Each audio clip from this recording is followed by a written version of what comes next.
আসসালামু আলাইকুম, জুম্মা মুবারক। আপনাদের স্বাগতম জানাই এসএগ্রো ফার্মে।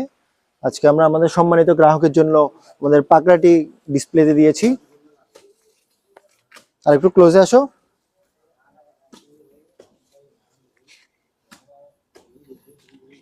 আপনারা সব সময় আমাদের পাকড়াটি খামারের ভিতরেই দেখেছেন, আজকে প্রথমবারের মতো আমরা ডিসপ্লেতে দিলাম, তাও সম্মানিত গ্রাহকের জন্য। মাশাল্লাহ মাশাল্লাহ মাশাল্লাহ বলতে ভুলবেন না।